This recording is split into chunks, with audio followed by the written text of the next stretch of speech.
മാമ്പഴം തിരിച്ചയച്ച US ഇന്ത്യയിൽ നിന്നുള്ള 15 ഷിപ്മെന്റുകൾക്കാണ് അനുമതി നിഷേധിച്ചത്.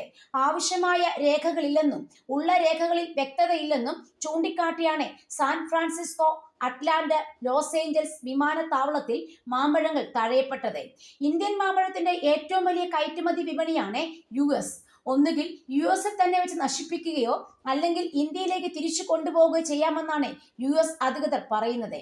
ഇന്ത്യയിലേക്ക് തിരികെ കൊണ്ടുവരുന്നത് വലിയ സാമ്പത്തിക നഷ്ടം ഉണ്ടാക്കുമെന്നതുകൊണ്ട് മാമ്പഴങ്ങൾ US വെച്ച് തന്നെ നശിപ്പിക്കാൻ കയറ്റുമതിക്കാർ തീരുമാനിച്ചുവെന്ന് റിപ്പോർട്ടുകൾ സൂചിപ്പിക്കുന്നു. കീടങ്ങളെ അകറ്റാനായി പ്രത്യേക ഡോസ് റേഡിയേഷൻ നടത്തുന്ന ഇറാഡിയേഷൻ നടപടികൾ പൂർത്തിയാക്കിയ ശേഷമാണ് മാമ്പഴങ്ങൾ കയറ്റുമതി ചെയ്തത്.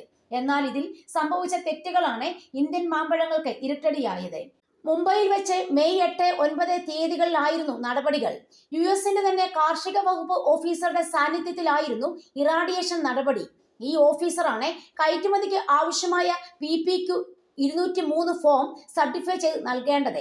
ഓഫീസർ തെറ്റായ PPQ 203 നൽകിയതെന്നും ഇതാണ് മാമ്പഴങ്ങൾക്ക് അനുമതി നിഷേധിക്കാൻ ഇടയാക്കിയതെന്നും കയറ്റുമതിക്കാർ പ്രതികരിച്ചു. ഏകദേശം 4.25 കോടി നഷ്ടമാണ് കയറ്റുമതിക്കാർ നേരിടുന്നത്.